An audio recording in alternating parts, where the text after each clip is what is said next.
a Japanese player. We're gonna give him the good luck and try and find out what he has. Just gonna cycle skeletons in the back first. And lumberjack. So this could be some kind of lumber loon deck. It could also be a golem deck. Those two are probably going to be the most popular options based on the lumberjack that we see, but we're going to have to find out more. And we see an Ewiz, so we're going to Expo opposite lane. Not only do we have a counter-pushing archer from our split archers, but also we don't necessarily need to overcommit to this Expo. We can just kind of slow play it and try and find out what he has. So he's going to have Mini P.E.K.K.A, Zap, Cannon Cart. So Cannon Cart I've identified is already going to be a pretty good counter to our Expo. And based on the fact that we see Mini P.E.K.K.A, I kind of want to say it's a Golem deck, but then again you don't really see Ewiz in any Golem deck. So it could just be a non-meta deck or an off-meta deck that we don't really recognize. And if so, that should be fine as well. We see a wizard, so yeah, this is definitely just going to be an unconventional kind of deck that we see. Although he is pretty high at 14 wins in the global tourney already in the first hour. And it is going to be Golem, actually. So what we're going to do is we're going to Tesla low and wait for the wizard to cross, and then go knight right on top of the wizard. That way, the knight kind of protects the Tesla in a way, since the wizard isn't getting on top of it. And the Tesla can be left to take care of the golem. We're going to go skeletons to distract the lumberjack as we go for low archers, and the Expo and our tower, as you see, are both on that lumberjack, which is really helpful since after the golem dies, there's a split period of time where the golemites aren't targetable, so we'll target the next thing on the map, and so we were able to take care of that for pretty much no elixir and no damage. So I would say a big key there was the fact that we went in single. We're going to fireball this cannon cart, but the fact that we went in single kind of allowed us to bait out the cannon cart in a way, since it's probably his main counter to Expo, if not one of them. And the second time we went for an Expo to punish the wizard in the back, he didn't have cannon cart back in cycle, so that is a pretty good thing that we did. We're going to go Tesla opposite and get ready to get some really nice fireball value here. He's going to go for arrows, so we're going to go for a knight. He goes for zap, but thankfully the ice spirit freezes the lumberjack and Mini P.E.K.K.A perfectly. He's going to go for a cannon cart at the bridge, so looks like he's getting pretty desperate to get a tower now. With only 16 seconds left, there isn't really going to be enough time for him to set up a big golem push, so he's just kind of spamming up the bridge, but looks like we were able to pull off the defense. So very unconventional golem deck, but we are able to get the win, and that is going to put us at 15 wins.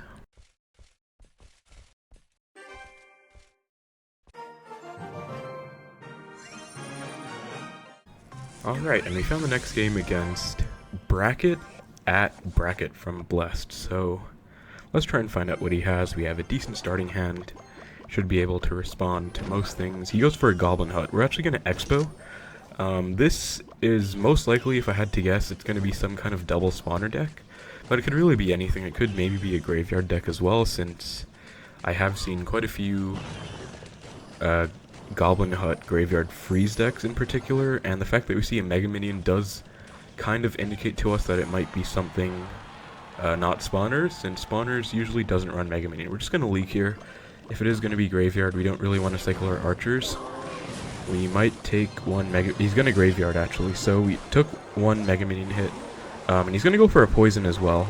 Now, we kind of want to go for skeletons here, but the Ice Golem was tanking a bit, so that was kind of unfortunate that we cycled Log. I guess it was a decent graveyard by our opponent, considering Log wasn't in cycle. He's going to go for a Mega Minion, and I think I am actually just going to Fireball, so that it's going to die to the tower, as he didn't have enough elixir to play that Ice Golem in time, so perfect. We're going to get a pretty sizable punish, and this is, wow, this is actually going to be, I think like a 3-year-old deck, almost, because I actually remember playing this exact deck with guards, and I believe it also had Ice Wizard Tornado, though perhaps he doesn't have it anymore. I remember there was during that meta where Goblin Hut was really overpowered, there was a very popular Goblin Hut graveyard deck, so it could very well be a player that is really dedicated to that deck and is even playing it now 3 years later. So that's pretty impressive, but We're just going to pre-Tesla on this Goblin Hut, and I think defensive Xbow. He's going to go for Graveyard Guards push. Pretty interesting. We want to get our log ready in case he goes for a poison. Although it looks like we won't really need it. Defensive Xbow should help out enough along with the tower. We're going to cycle an Ice Spirit at the bridge, and I think we're going to pre-Tesla and then go in with an Xbow.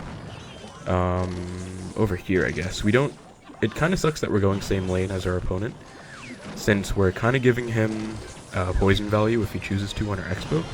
And looks like he's actually going to graveyard onto our Xbow, so if I had to guess, that's probably a misclick, considering you don't really want to be graveyarding on an Xbow. But we're not complaining, we basically took tower. I'm assuming that was meant to be a poison. We're going to go Xbow opposite though, since he's probably going to be pretty desperate to take this tower. Yep, as you can see, he goes guards and poison at the bridge. So unfortunately, it looks like we're not going to be able to take the tower in time. But we can try and get this perfect fireball timing, I guess, and not gonna happen. So that, yeah, I don't think I've ever gotten that, maybe like once ever, that fireball timing to take both towers at the same time. But that's gonna put us at 16 wins, and as you can see, top 50 is just at 16 wins as well, 17-2, so if we win one or two more, we should be in the top 50, so let's keep going. Alright, and we found a game against Pedro from the quest. I'm gonna give him a good luck and cycle Ice Spirit at the bridge. See if he's gonna have a response to that, and he is not. He's gonna zap our tower in response, which I find most people zap the Ice Spirit instead, because that's just a negative elixir trade for our opponent. But he's gonna go Mega Minion. We're actually gonna Expo opposite, because I think this is either gonna be Lava or Goblin Giant. And it's looking like it actually might be Golem, since we don't really see Lumberjack Baby Dragon in Lava Hound decks. I mean, I guess maybe, but I don't think so. So that's interesting. I guess maybe Golem would zap. But let's find out what else he has. Gonna cycle another Ice Spirit at the bridge. Unfortunately, we don't have Expo in hand. He's gonna go for a pump, so yeah, I'm actually pretty sure this is gonna be Golem then, because Lava Hound, I haven't seen Lava Pump for a very long time. I don't really want to cycle anything. He's going to go for a Golem. We're going to Expo opposite lane right away and try and hopefully take this tower as well as trade. Okay, he's going to go for a Mega Minion on the Expo. We kind of have to ignore that because we don't have any cycle cards in hand. That's fine. We're going to go for a Tesla kind of offset like this to kite the Golem as far as possible. Then we're going to go for a Knight and Archers on the Night Witch to take care of that. Thankfully, Night Witch, no more Death Bats to deal with. We do have those two bats, but we can... Actually, the tower will probably just take care of those, so that's pretty cool. We're going to go for an Ice Spirit at the bridge to get more chip, and if he goes for a pump, we're probably going to Expo and try and take his entire tower, or as much of it as we can. So let's see what he wants to do. We're going to cycle Log, and he goes for a pump, so we're going to go Expo right away. He's going to go for a Lumberjack, maybe Baby Dragon as well after that. We're probably just not going to go Knight in front of this, because he might let it go, as he does, yep. So we're going to go Fireball now on the pump. So we kind of changed the order up there. We did Fireball the pump, but we kind of defended his push first. Went in for an offensive Expo first. But it still kind of worked out. So we're going to go for a defensive Expo now. He shouldn't have any big spells. So this should get us a fair amount of value. And then we do want to get ready for a nice value Fireball as well on all of this support. That is a lot of bats starting to stack up, so we're going to Fireball. Looks like we were able to hit almost all of them. And Archers should put in work against the support as well. He's back to a Golem. We do want to defend our Archers, so we're going to go for an Ice Spirit and then a Tesla for the Baby Dragon. Skeletons on the Golem, and then a Knight on the Night Witch. And we might have to save up for another Fireball here. So we're just going to Log and then Fireball. And that is going to be a very nice Fireball on everything. So yeah, our opponent is crying about it, because that kind of killed his entire support. And he should be in range of getting spell cycled pretty soon. We're going to go for an offensive Expo. And we can maybe kite this Golem out of range. So we're going to go for a Tesla like that. He's going to go for a Night Witch. This Tesla placement will pull the Golem out of range, by the way, so our Xbow is going to retarget onto the tower, as you saw there, and we can just Fireball. Going to give him the good game back, and well played. So that is Golem Pump with Zapnado. I'd say that's a pretty good matchup for us, even though Night Witch bats are annoying, just because he doesn't have any big spells, so he doesn't really have a good answer to our archers, which we were able to utilize and get really nice value on defense there. So pretty nice win. Let's get into the next game, which, if we win, should be a top 50. So we're going to give him the good luck against Baby Shark and see what he's going to be running for us. So Ice Spirit at the bridge, not going to have a response. And he goes for a Royal Ghost. So this could be... Okay, never mind. I was going to say that was either going to be Royal Giant or Bridge Spam, but looks like it's actually going to be Logbait. So no clue what version this is going to be, since I haven't seen Royal Ghost and Logbait also in a very long time. I think the last time I saw that was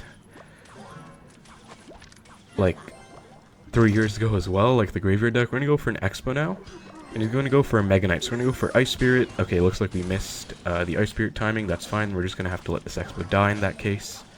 Perfectly okay as well. Skeletons after to deal with the Mega Knight, and then Knight for the Princess. Now he's probably going to go for Royal Ghost, but is this going to be Royal Giant is the question, or is it just going to be some kind of Mega Knight bait deck? Let's find out right now what he's going to have for this Archer's Xbow push. He has Miner, and he actually miners out of range of our Xbow, so we're going to get a connection. He's going to go for a Zap. We're going to go for a Skeleton, Ice Spirit, and then Skeletons to retarget the Royal Ghost and get even more of an Xbow connection, because all the damage we can get is going to be vital here. And I kind of want to log that, but I should probably save log for Skarmy and or Barrel. So we're just going to Knight, and he goes for Skarmy there, so now we can log. Knight is kind of going to counter push as well, and he's going to go for a Miner on tower, which I kind of disagree with. He's also going to go for a Ghost. Now what I'm going to do here is offensive Xbow. Hopefully, so that the Ghost... Okay, the Ghost unfortunately takes out the Archers, but I am fairly certain, very confident that he's not going to have enough elixir for a Mega Knight here, as I was right, because basically he went in for that Miner and then that Ghost, and just based on the timing in which he played those cards, I was pretty sure he was overcommitting pretty heavily there, so he didn't have enough. We're going to go for Archers to try and activate King. Unfortunately, we don't get it off, but that's fine, considering we basically took his entire tower already, so we can just go for a defensive Expo now. He's going to go for a Ghost. We're going to not Knight on the Ghost. We're going to go Skeletons on the Ghost, and then Knight for the Mega Knight. And Tesla as well, so that it hopefully doesn't jump onto our Archers or anything like that, and then we're going to log. We do have to be careful of his Skarmy and Barrel now, so we're going to go for a late Knight, just so that if he went for a Barrel, we could have fireballed it first. And it looks like that is going to be a pretty nice win against a very unconventional deck. Logbait, Royal Ghost, Mega Knight, Miner. So, interesting, but looks like he didn't have any big spells either. He was pretty much only going for zaps. So, pretty nice there, and that is actually going to put us in the top 50. So, that's really nice. Number 46 in the world right now at the start of the global tournament. Let me know what you guys think about this kind of video, by the way. I like to make videos about the global tournament in the first hour, since it's pretty fun to get high on the leaderboard, and it's pretty interesting as well, since, as you saw there are a lot of unconventional decks.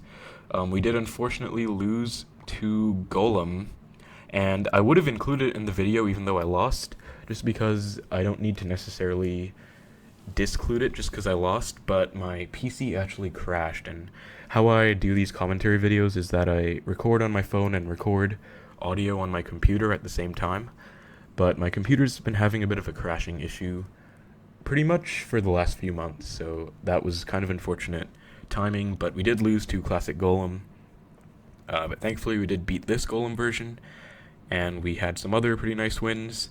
This is actually, I didn't recognize it at first, but my friend Gus, someone that I know, he actually kind of made this Golem deck. So that is actually that very strange Golem deck that we played. It is actually a real deck, believe it or not.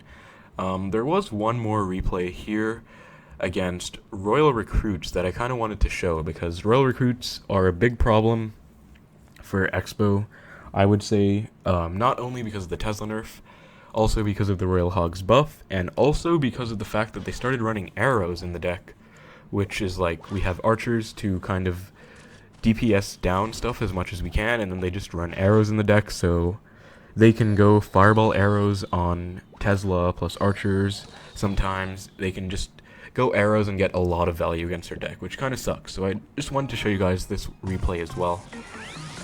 Against Ivan FM, this was around 7 wins, I think.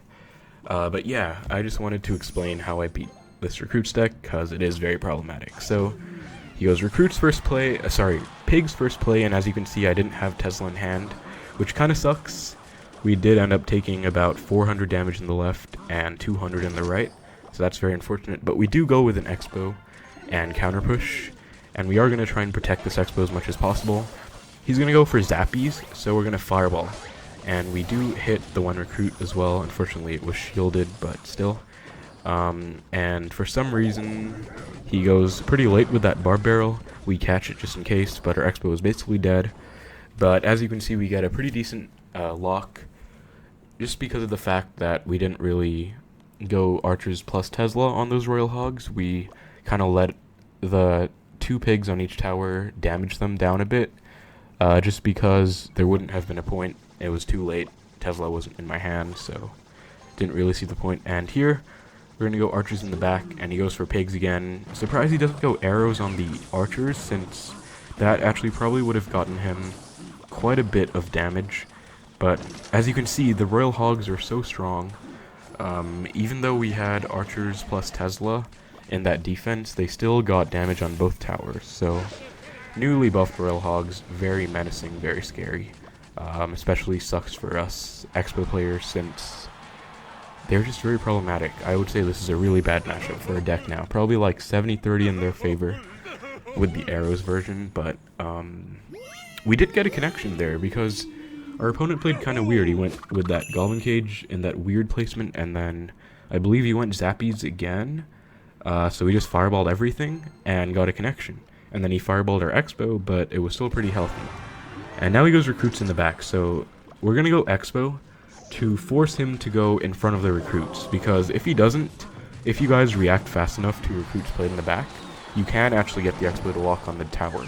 And that is one play that is probably one of your only chances to win sometimes. You shouldn't always be going for that play, but I just mean, you do kind of need a connection in this matchup to win. You can't really just perfect spell cycle like you could before. Now that we defended that push and we're pretty even on Elixir, we're going to go apply more pressure with this Xbow.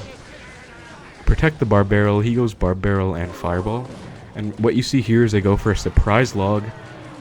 He probably thought I was going to let that Xbow die, but I did kind of commit more to it just to make sure I could maybe get a lock if I caught him off guard, which I did. So now we reset with a defensive Xbow. He's going to go for Recruits and Pigs, so we're going to go for Fireball on the Royal Hogs, just to keep our Tesla alive and try and get it to DPS down all of this other stuff as much as we can. And then Flying Machine, another very problematic card. Very strict on timing, you kind of have to be to deal with that card, but we were able to deal with it there. You don't want to let it lock onto your tower, so you need to be very careful when defending it. So just something to keep in mind against this matchup. There we kind of snuck an Ice Spirit in, if you didn't see, to just get a little bit of chip. So we're trying to slowly spell cycle this guy out. We go Tesla and Fireball on the Hogs again to keep our Tesla alive. And Tesla did help out a bunch there against the stuff on the right as well.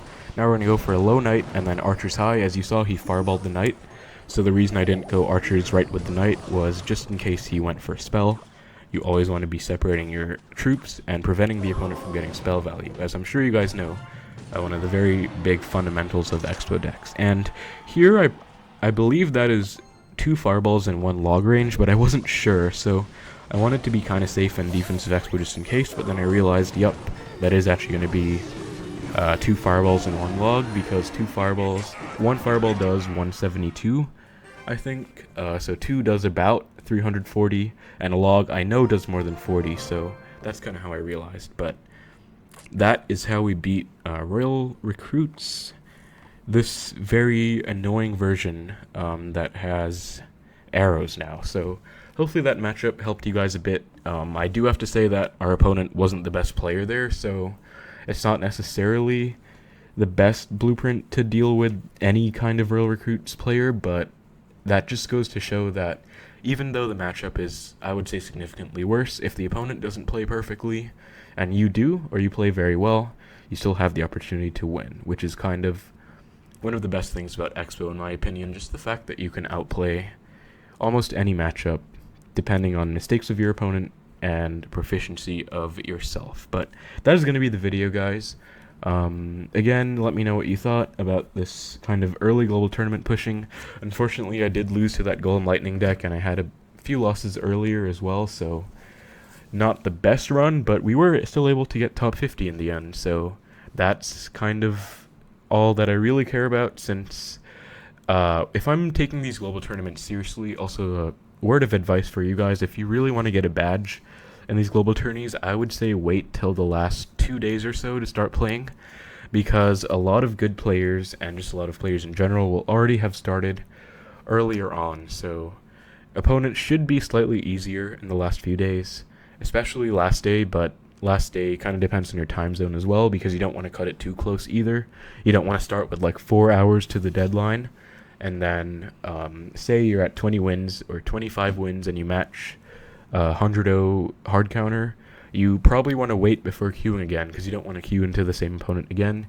In these global tournaments, if you didn't know, you can match with people who are 1 win above or below you, so you do not want to be queuing into him again, that opponent that kind of hard counters you. So you don't want to cut it too close, because if you only have like 2 hours left, you don't really have a choice of waiting so much. You do kind of have to go and finish. But yeah, I would say probably start, if you really want to get a badge, start last 2 days or so.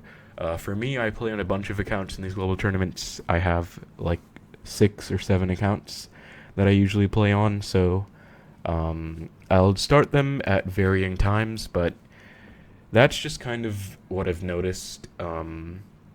Like, I would say 2 years ago, when I wasn't the best player, I was able to get a badge with Icebow this one time, just because I played in the last 2 or so days, and especially the last day. So that's just kind of my experience. So hopefully it's able to help you guys out. But again, I do hope you enjoyed the video. Let me know what you thought. So far, as of right now, I just recorded it with commentary, but I'm thinking of editing it a little bit with text tips like my previous one, where I pushed to 7,300 trophies with commentary and text tips. So when you guys are watching this right now, I'll probably have already decided, since it'll be uploaded, but I'll see if I end up doing it. And either way, I do hope you enjoyed. Let me know what other kind of videos you'd like to see, and have a nice day. Take care.